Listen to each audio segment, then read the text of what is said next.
Dopamine is a neurochemical that our brain puts out, and that dopamine is that love feeling, is that hormone. When you first fall in love with a girl, now she can't do absolutely nothing wrong. She is gorgeous. She is wonderful. That's dopamine. Yeah. Okay.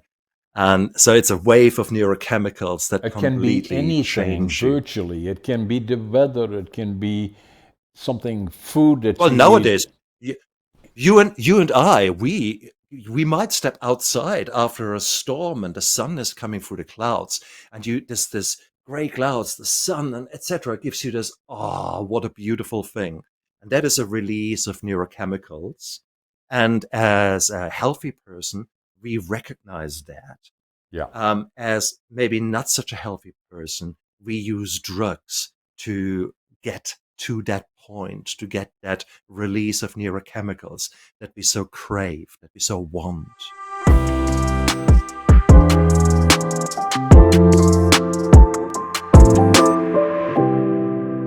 Hello, I'm John Brink, and we are podcasting on the Brink from downtown Prince George, British Columbia, Canada. And for all those people that are watching us from around the world, they will say, we know where Canada is. British Columbia on the west coast, right? Right. And there is a big city, right, that's called Vancouver, right? And so we are 500 miles north of Vancouver, or 800 kilometers for our European friends.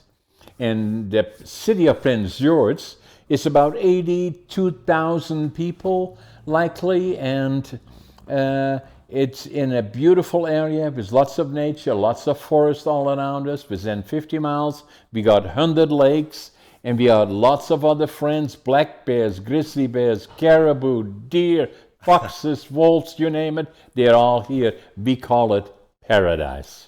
So today we have a very, very special guest. Stephan Neff is our guest, and Stefan has a very interesting podcast about sobriety. And Stefan Nef is a retired anesthesiologist. Did I say? I have difficulty. Yes, Yeah, yes. thank you. And functional medicine practitioner whose personal journey has deeply influenced his distinctive approach to health and healing. Stefan, welcome to the show. That's indeed. Oh, thank you so much, John. And thank you so much for putting this beautiful platform out there where we can have raw and open and authentic discussions to actually create change Right. and have those meaningful talks which actually place seeds into the ground for us to grow and to expand ourselves to the versions that we deserve to be. So I thank you love so it. much for having me as a guest on your show. So, Stefan, give us some background about you, where you're from, where you're Mm, born, your schooling, and then yep. your studies, and then how did Mm, you get to where you are today in terms of mm, making mm, choices? And then, obviously, what plays a big part in your life is sobriety. mm. Indeed. I was born 66 in Germany, in Mannheim, as the son of quite poor people, blue collar people, basically, born on the wrong side of the tracks, so to speak. And it is intriguing because that kind of upbringing was there was not major trauma there, yet there were a lot of things missing with hindsight too.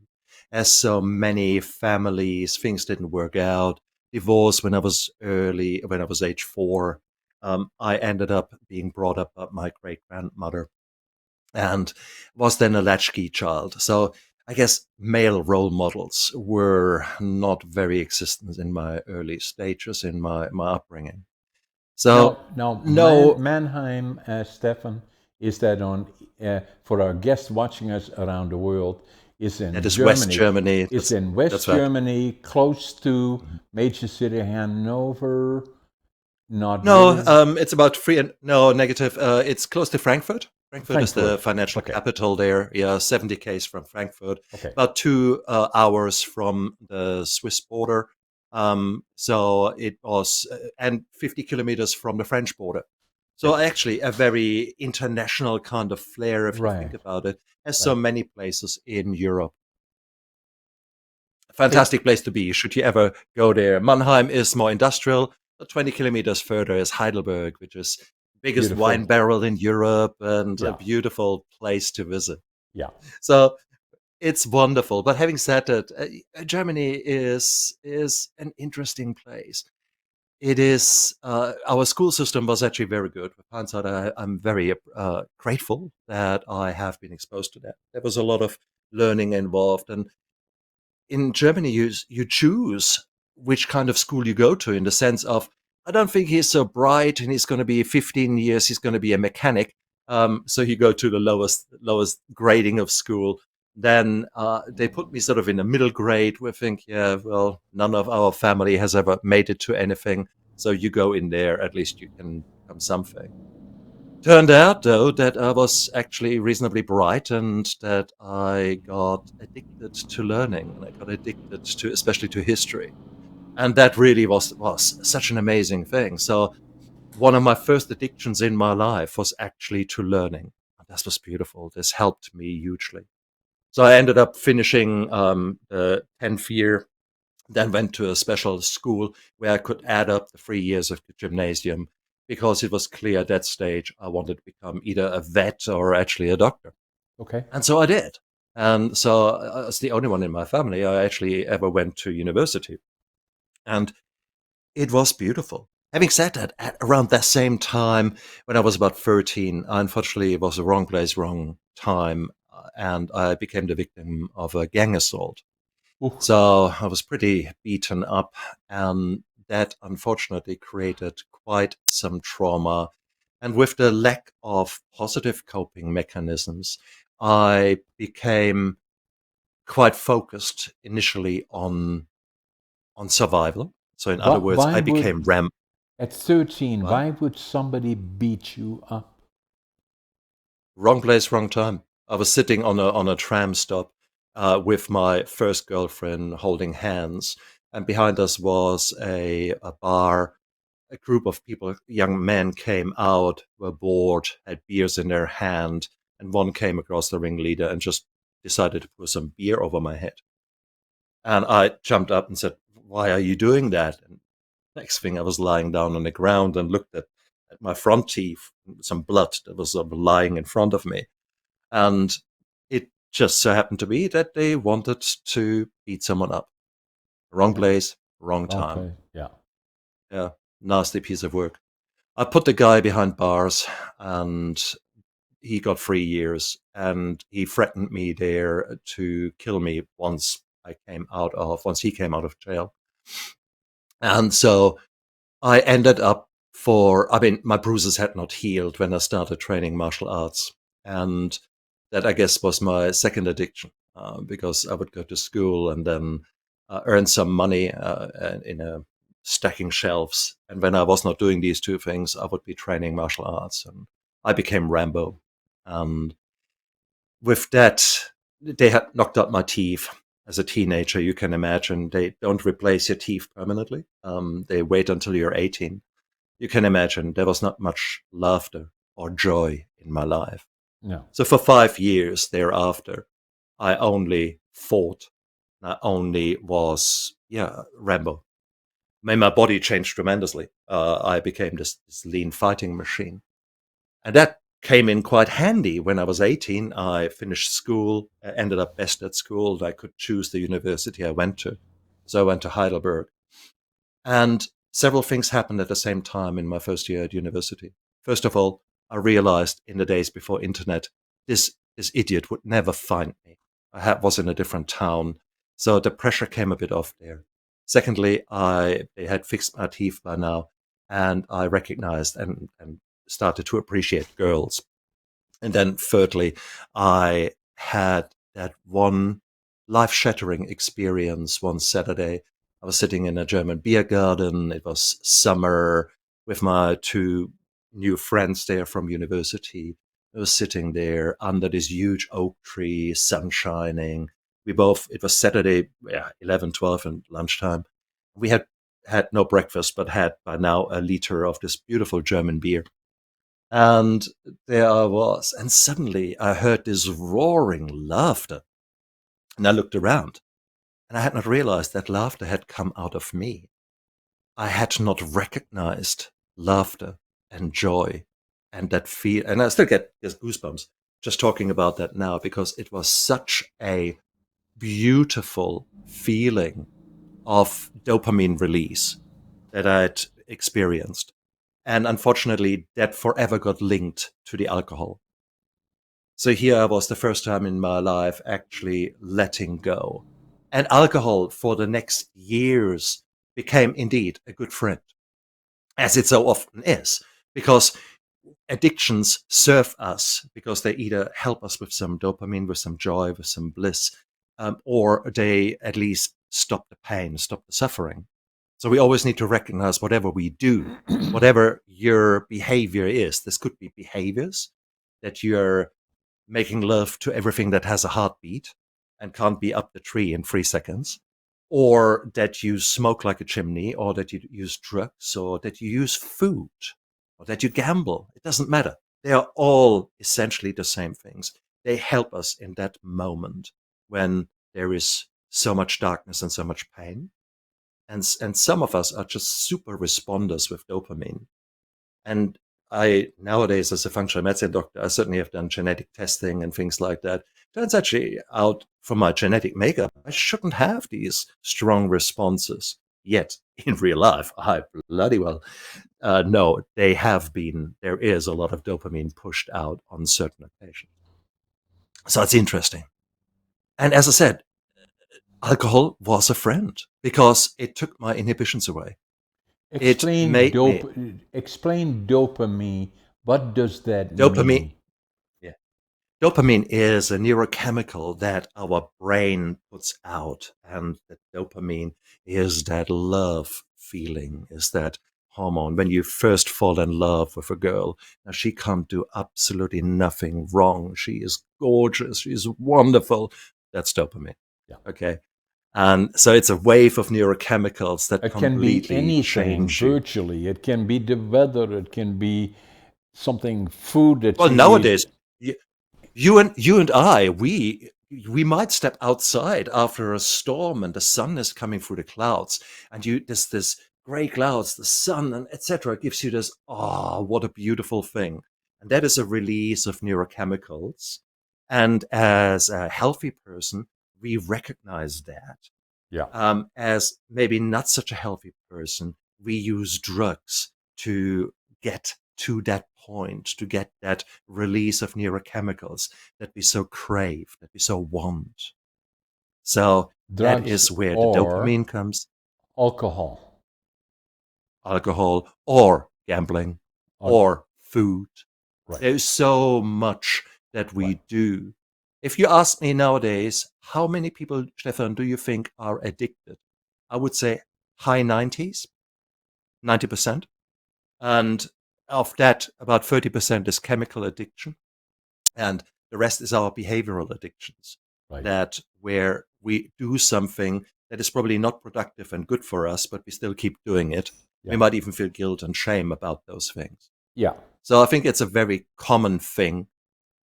And therefore it's so important that we have these open discussions and these honest discussions about it. Exactly. Because otherwise you would think, here's a doctor, why the hell do you admit that you were an alcoholic? For crying out loud, that is social suicide, that is your reputation. What about all that?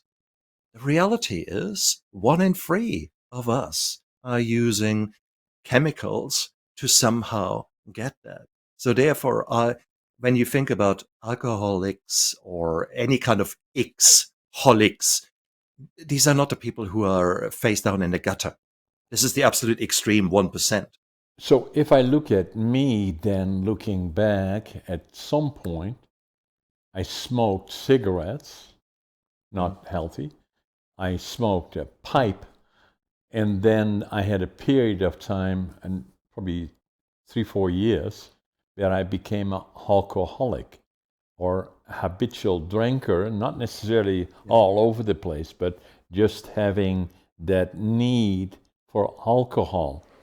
and Absolutely. and then had anxiety, and then was prescribed Xanax Yeah. that I had no idea what it was. So at one point in my life, and I was addicted to smoking, I was addicted to Xanax, and I was drinking alcohol, and I was in love with my girlfriend, and she dumped me. And for the fact I was Oh, drinking, I was sad, alcohol, and so she took what I call, I'm in the lumber business, so she took a 2x4 and she slapped me across my head, and so and this within 1 week, I stopped drinking, smoking, and the hardest thing of all was Xanax. But I stopped that as well, so I've never had anything since. And that's probably 25, 30 years ago. congratulations. Having said that, let's be very clear. There was a reason that you took up those habits. Those habits served you for reasons whatsoever.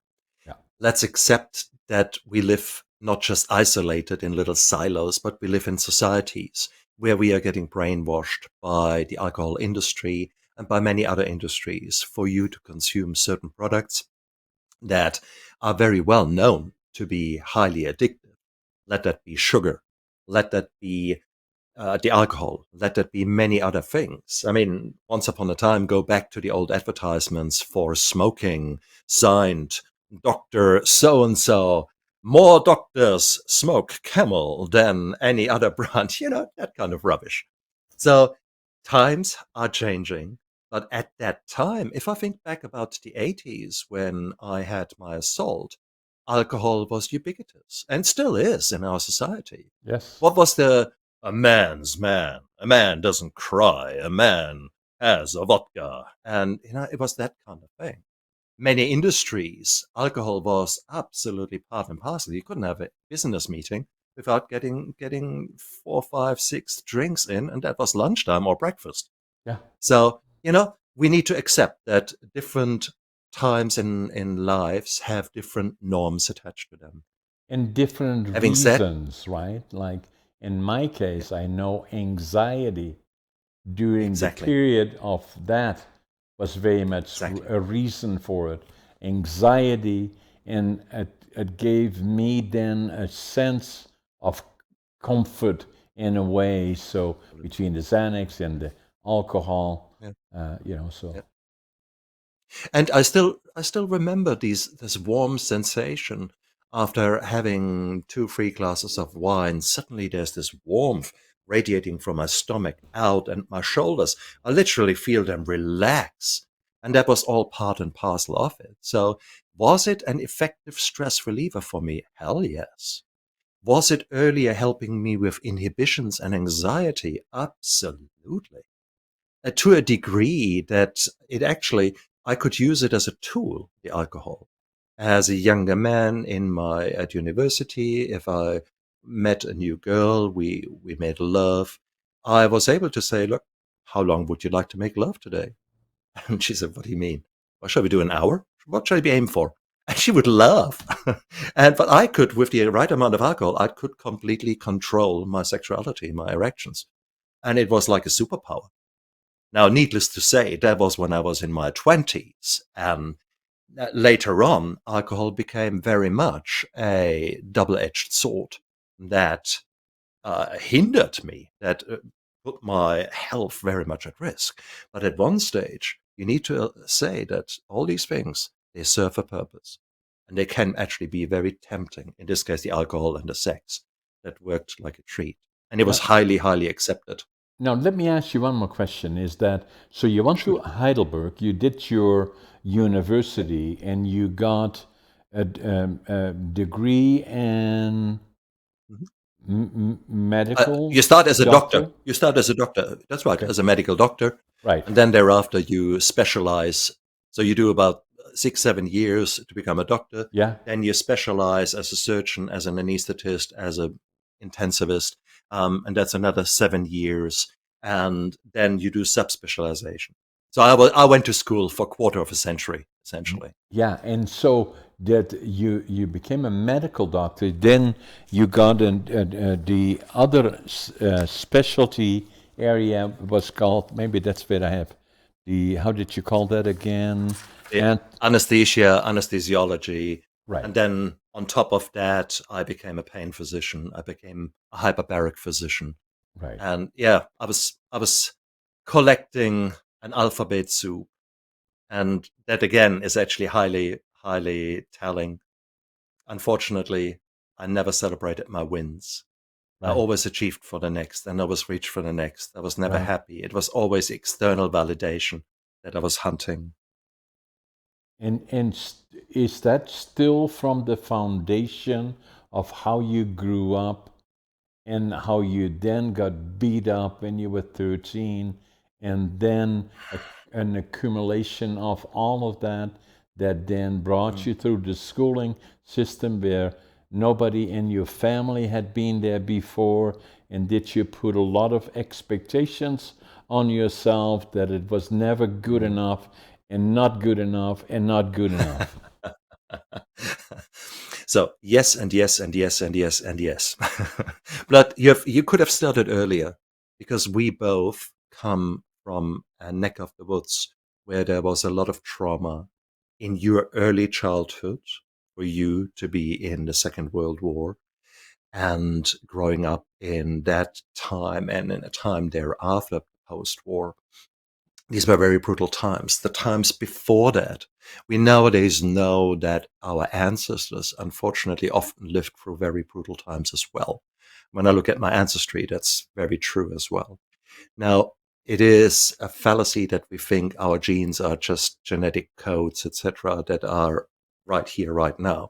We now have data and science that actually shows that indeed traumatic times in the past are laid down in your genes and are handed down. We can see that we have seen that in studies of concentration camp survivors and their offspring. With the most recent one was now a study in epigenetics that was relating to the Syrian war and the flow-on effects on the health of the of the next generation after the Syrian war. So we see that both of us have that load on top, or as a baseline. That was the foundation on which our life was created. And then we had all those impacts from genetics and then epigenetics. In other words, your nutrition after the war would have been very much famine and scarcity, etc. With that, certain beliefs are laid down. And it's the same with me. When I think back, my great grandmother had brought me up. It was absolutely unheard of that I leave anything on the plate. I had to not lick the plate, but very close to it. You have to eat More or absolutely less, everything. right? Because food is scarce. Yeah. You don't play with your food. No. Those kind of things. Even if whilst she was actually a cook in her younger years, the older she got, well, from now and then the chips were burned or things like that.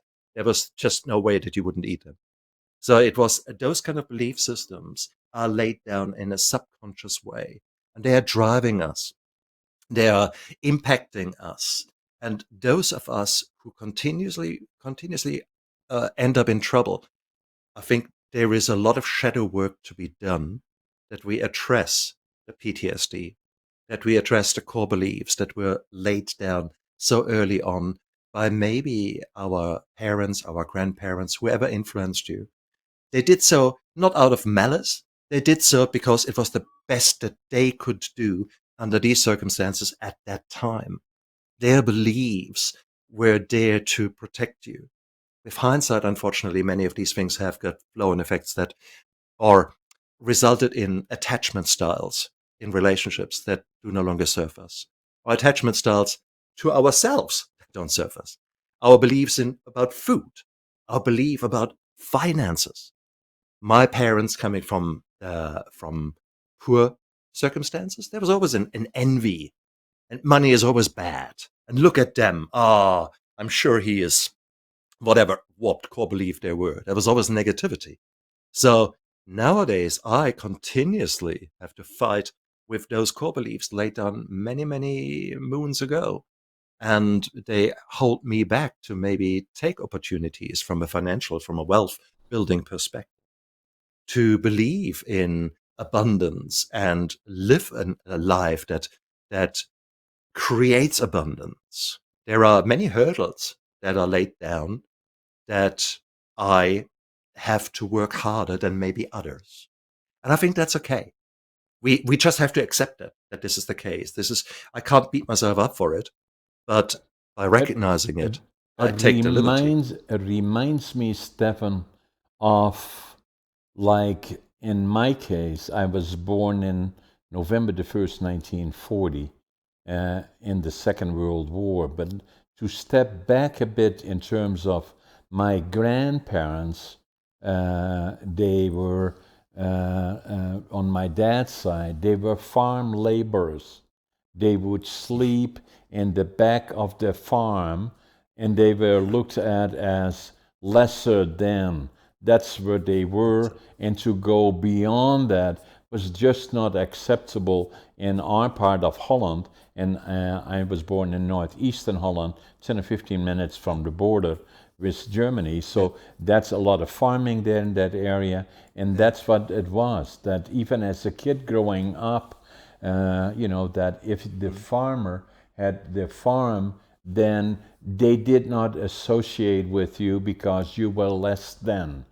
And then I remember that's where my grandparents, and that's how they conducted themselves, accepting that. And then for my dad to come out of that family, he got an accounting diploma of some sort, worked for a lumber company in Holland, but he was born and my mom was born in 1915. So growing up in that type of an environment for my mom and dad, and then the next thing, 1915, as we already know, in 1914, the First World War started, to 1918, they grew up, were kids, as I was during the Second World War in that period. Then from there on in, got to know each other. They fell in love, but in between the 1930s, the late 20s and 1930s were devastating in Europe. There was nothing, and everybody had Absolutely. suffering, and so, Absolutely. and then the next thing that happened is my mom and dad, they fell in love in 1938. They got married, and my dad had a job at a lumber factory, and fairly quickly they had a boy and a girl, and then my mom was pregnant with me in early 1940, and then what happened and if I talk about the Second World War and the Germans and the Dutch, we were all victims of dictatorships on either side of the border, and that's how I grew up and always have been like that. My best friends we already as kids were going to the other side of the border right after the war ended. Within 2 years, we were already interacting. But then, Sure. so my mom and dad were married in 1938, and then it was paradise for them. Everything was fine. And then what happens? Obviously, the dictator Adolf Hitler wanted to, in 1939, wanted to take over Poland and push on the east from there. Then my dad, in April of 1940, because there was a danger, Hitler had indicated he would take over Western Europe. In Holland, in particular, he was called into the Dutch army in April of 1940. So for 5 years, the last time that he was seen was in the bombing of Rotterdam in April of 1940, when Hitler didn't feel that we capitulated quick enough, so they bombed the center of Rotterdam. Thousands of people died, but for 5 years, she would not know if he was dead or alive. And then obviously we had the war, and it's somewhat special for me in this conversation as well, because we are both and respect each other. We are past it, but still it's part of our past in terms of that's who we are. And so, I remember that 1944 in particular, all the food was cut off by Hitler to Holland. And I remember as kids, my brother, my sister, myself, we would go every morning, we would with gunny sacks, we would go into the railroad yards, pick up anything edible and burnable. I remember that. I still can feel the feeling of hunger. I remember the 1944-45 was the coldest winter on record. And I still remember that, sitting in a small room behind the heat. And then we were liberated by the Canadian Army, and they are celebrating that in the next week in Holland. It was 80 years ago that our little city in the province of Groningen, in northeastern part of Holland, 10 or 15 minutes from the border, was liberated April the 12th, 1945, by the Canadian Army. And it made such an impression on me. We saw far too much that we should not have seen, and as you well know, and so, so that I was so impressed as a 5-year-old by all the things that were going on, and the Canadians in particular, that I always knew from that point forward, when I grew up, I would go to the lands of my heroes, Canada. And I did when I was 24. But it still as the points that you are making, is that all this goes back to those. I still have PTSD, still very much part of me. Every school year on November the 11th, I give presentations to as many schools as I can do in that week, and at least 3 or 4 schools, to talk about why the 2 minutes of silence, why it is important, and how lucky we are to live where we are living, and what war means. Because war, and respectfully, for people that think if there is war, after the war is all over, everything goes back to normal. It isn't. It takes maybe generations. Even still today, the inner child is still very much part of me. Actually, I had counseling for that when I was 50, very emotional. The fear of losing that one parent when I was 5 years old. And all of those things are part of it. But still, the other part that to me is always important is that we were victims on both sides of the border. And so fairly quickly after the war was over, we would start interacting, and always have. And even now there is no border for Orange. It's a person we interact. But so that's always the thing that I think about. We are so lucky with democratic rule. And so some of the things that I see now in Eastern Europe, the Ukraine comes to mind, Middle East, China, Russia, Venezuela, Cuba, North Korea, and dictatorships, that we are so fortunate to be in a democratic rule, but it is so quickly things can change. Absolutely. And you've brought out so many things that I would love to touch upon, and it is way beyond the realm of this beautiful podcast. But I think, firstly, it is our duty to remember our past. Please don't pitch a tent there, because that's not very healthy. But we need to realize where we have come from and develop compassion with the way we have been dealing with that, compassion with the way we have been dealing with the darkness, with PTSD. What is PTSD? I mean, it's like a chameleon for many people. So to actually accept that there are certain parts in you that are probably not working so well, that is the biggest thing. And once you have made that, then start to ask questions. Try to understand where you have come from, and give yourself love and compassion, and then see, well, how many of these behavioral patterns do still serve you, And how many of them do you want to maybe jettison and get on with maybe different habits that you put into your life? So that's a key thing. Please honor your past, because those people who forget it are doomed to relive it. No two ways around it. Question. It's always so intriguing. As part of being a functional medicine doctor, yes, we do some genetic testing, etc. If you go a bit further forward in your timeline towards the Yugoslavian War, the Civil War, where there was again concentration camps, where there was again a brutality that we had thought would never ever come again, late 80s, 90s. If you do genetic testing, you can't distinguish Serbs from Croats, from Bosnians. It's bullshit. You can't say, okay, he's that, he's that, he's that. These are the same people. So therefore, if you then go to Rwanda or to any kind of the other genocides here, it's my goodness. So it is this, we can't blame genes, we can't blame divisions, we can't blame crap like that. Religions, this is all just us doing some really crazy, crazy stuff. And the more we can understand the darkness that is inherent in some of us, and how we can maybe deal with the darkness in a better way, that we are less angry, that we are not driven by the shame and guilt that you then let out in anger, that then has no boundaries when it comes to a civil war or etc. My goodness.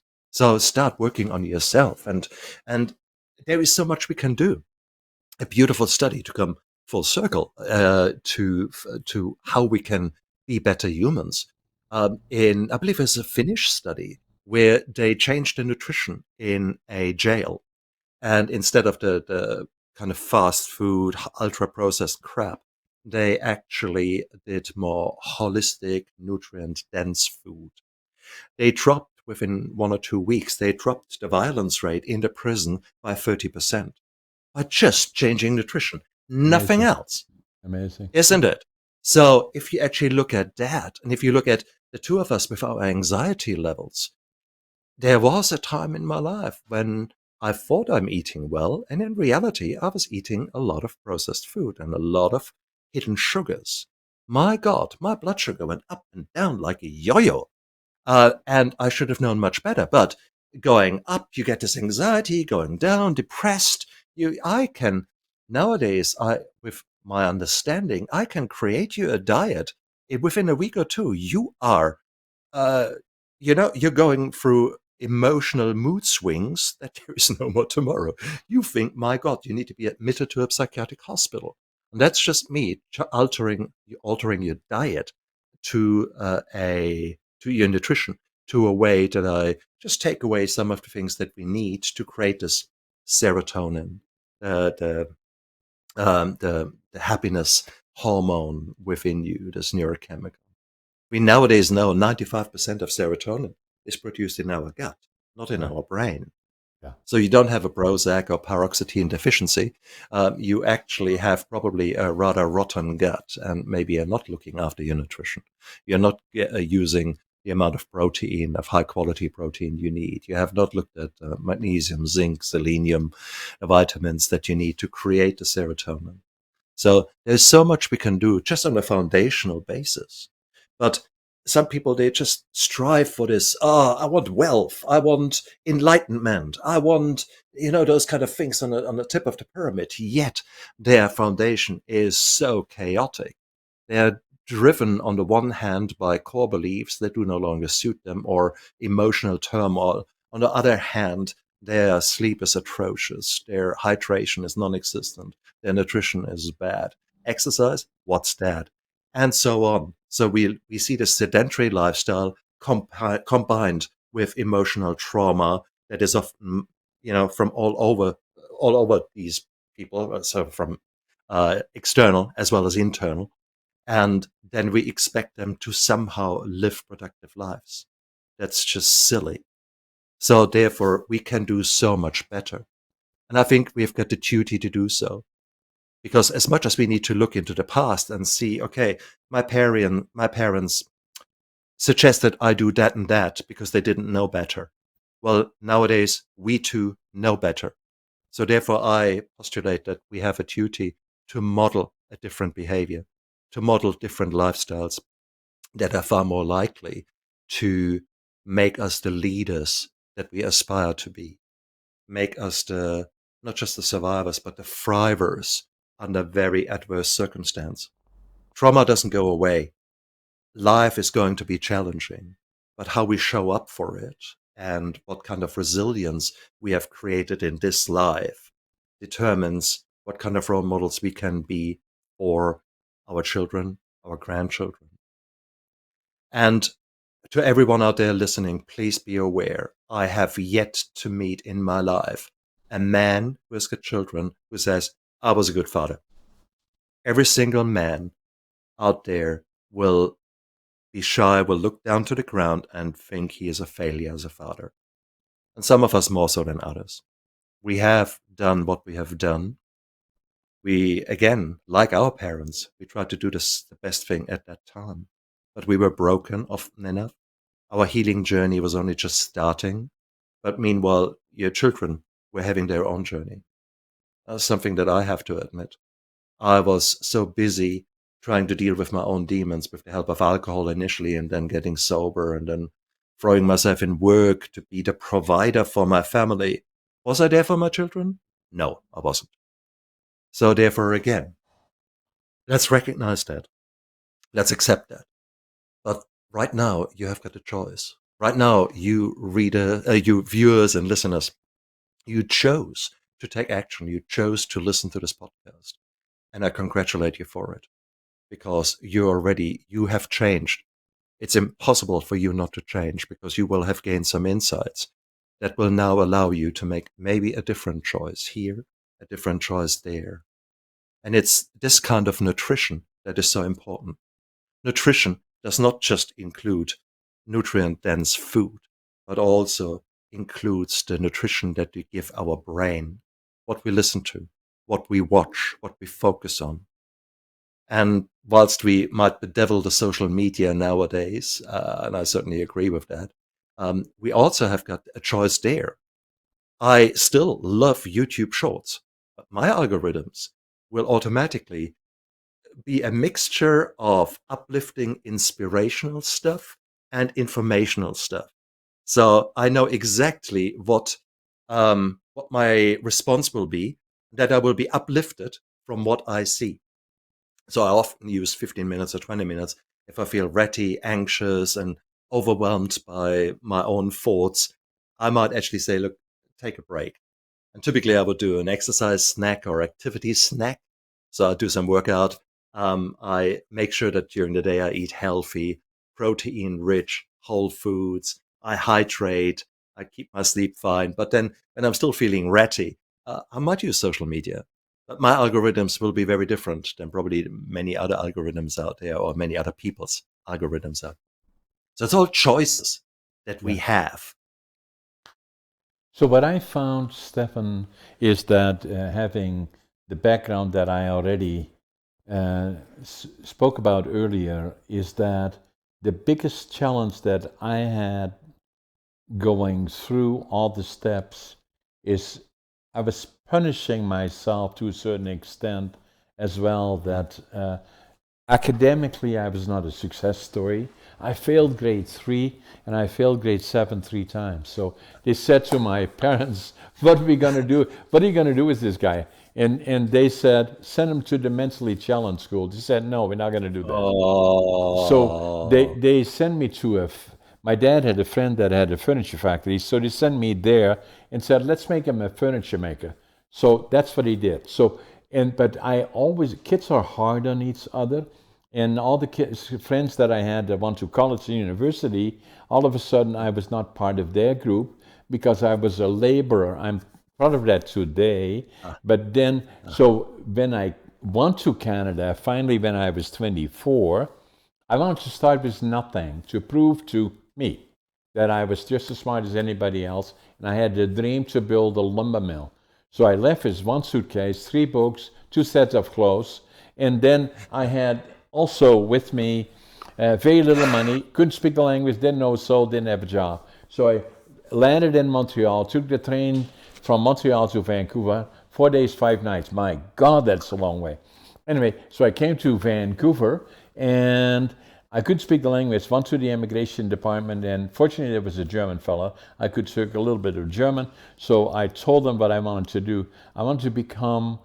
I wanted to own a lumber mill. He said, "Go to Prince George." That's where I am today. 60 years later, and I can still see the Greyhound station where the bus came. And I had my suitcase, 3 books, 2 sets of clothes, and I counted my money at least 3 times. I had $25.47, but I did have attitude. I'm always positive no matter what. I avoid negative passion. I work harder than anybody, and I always stay positive. Work ethic, as I said, I work harder than anybody, and even now still, I get up at nearly 85. I get up at 5:30 in the morning. I always make my bed, and I always think I'm late. But one of the things that I found, and is that I did not know. In already, I was already successful. I had a mill, and I had all kinds of other business. And everybody said, "You're so successful," and I didn't feel that way until I walked into a bookstore and I found a book. And the book's title, I have the actual book here that I found, and the title of the book was "Driven to Distraction." It was written by Dr. Hollywell. And the book was written in 1993. I bought it in January of 1997. It's about ADHD. I'm ADHD and dyslexia. That's me, and It's beautiful that you have got that realization, because so many of us consider your story. Oh God, yeah, he's just dumb, isn't he? He's just and you were not. You were not. You were just wired in a different way, and you it's a have proven it. superpower. That's what I Oh, call it. it is. But I mean, what happened to you? You basically, again, like me, the external validation. You had to prove yourself again and again and Exactly. again. And I Exactly. bet you, deep inside yourself, you were never really satisfied. With No. every win, you created a mill, and then what? Okay, what's the next thing? What's the next thing? What's the next Exactly. thing? Exactly. It's an attitude that is incredibly self-destructive, but it's highly appreciated in society. Look at him, he's a self-made man. And, we honor ourselves. We think we slap ourselves on the back. Yeah. But in reality, there is such a void.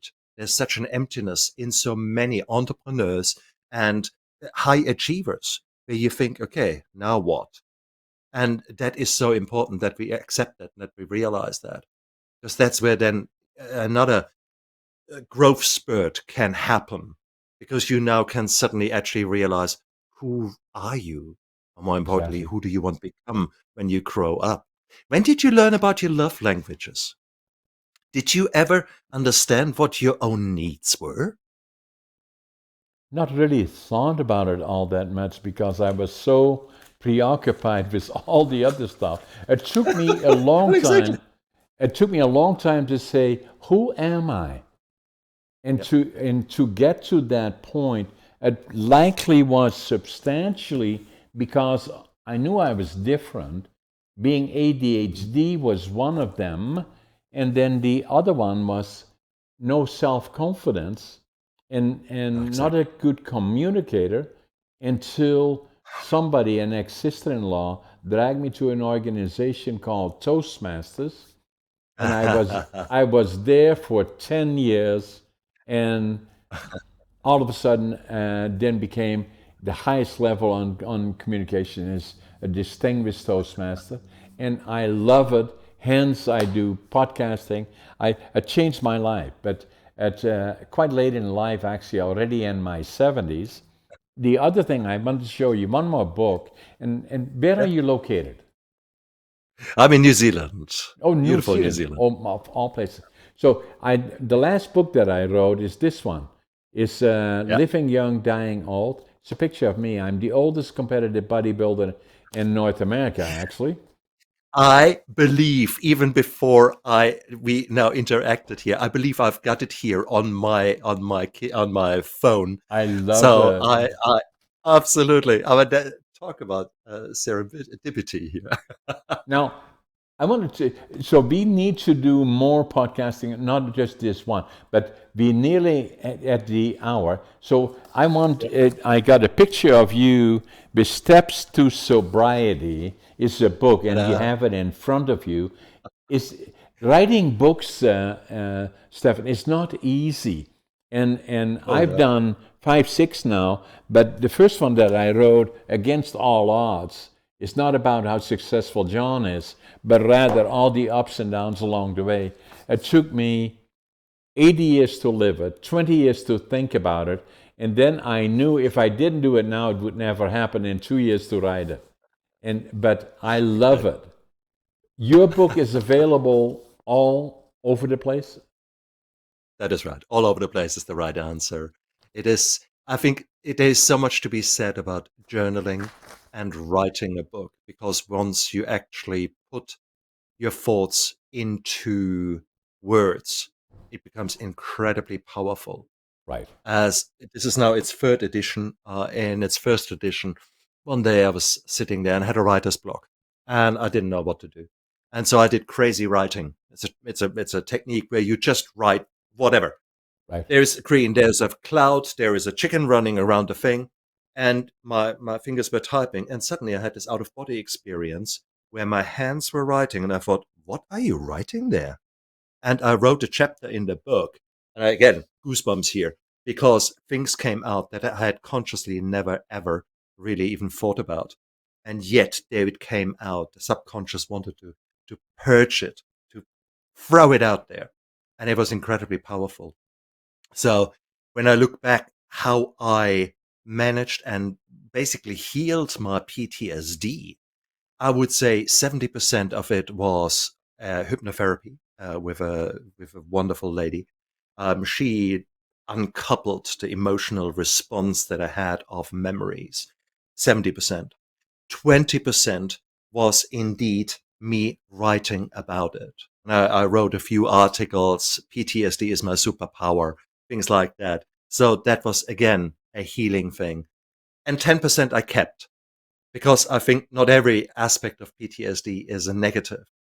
Our situational awareness will forever be changed. We will always be maybe the guys who are sitting with the back to the wall, knowing exactly where the exits are. But we are also the guys in the aeroplane who know exactly, okay, the exit in the front is 9 seats and behind us is 3 seats, etc. There are good things about that. As a doctor, it's hard for you to catch me out, because there is this different awareness there, and I honor that and I appreciate that.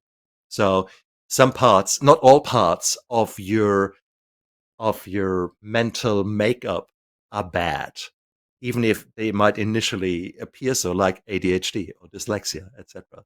So they can be superpowers, and I love it what you have done. So those of you out there, if you suffer from addiction or one of your loved ones is struggling and you want to make sense of it, this book essentially demystifies your journey, demystifies the 12 steps.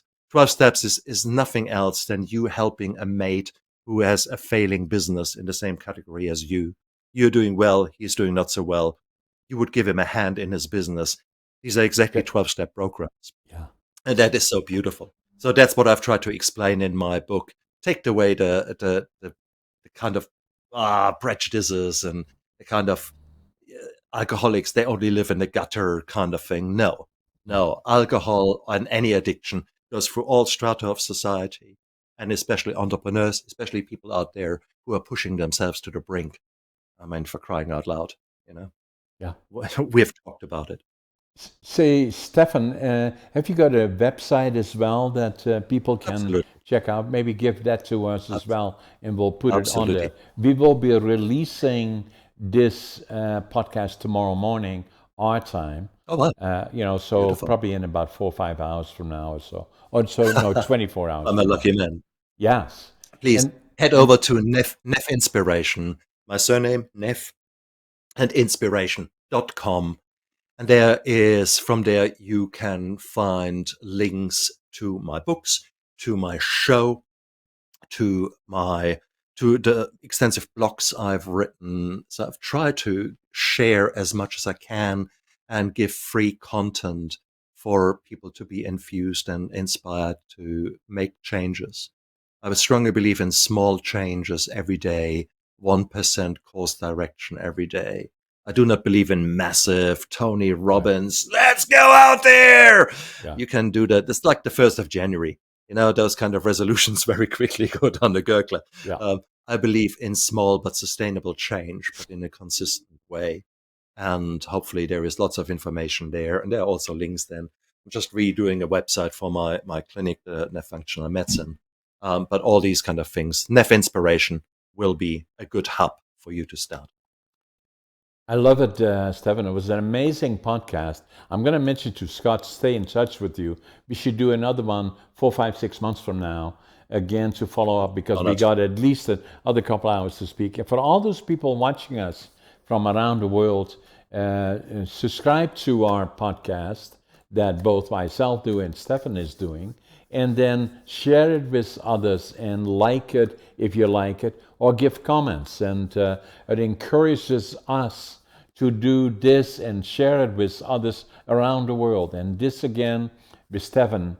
Stephan here is in New Zealand, and myself sitting here in Central British Columbia. The power of broadcasting is amazing, and I love it. And it's only on its infancy. It will be the most powerful media piece, beats newspapers, major programs on television stations. Podcasting is where media is and where interaction is on a global basis. Stefan, it was a pleasure and a privilege. And absolutely, and the same, the honor is on my side. Thank you so much for being the man that you are and for making this world a better place, one interview at a time. Thanks, Stefan. I appreciate it.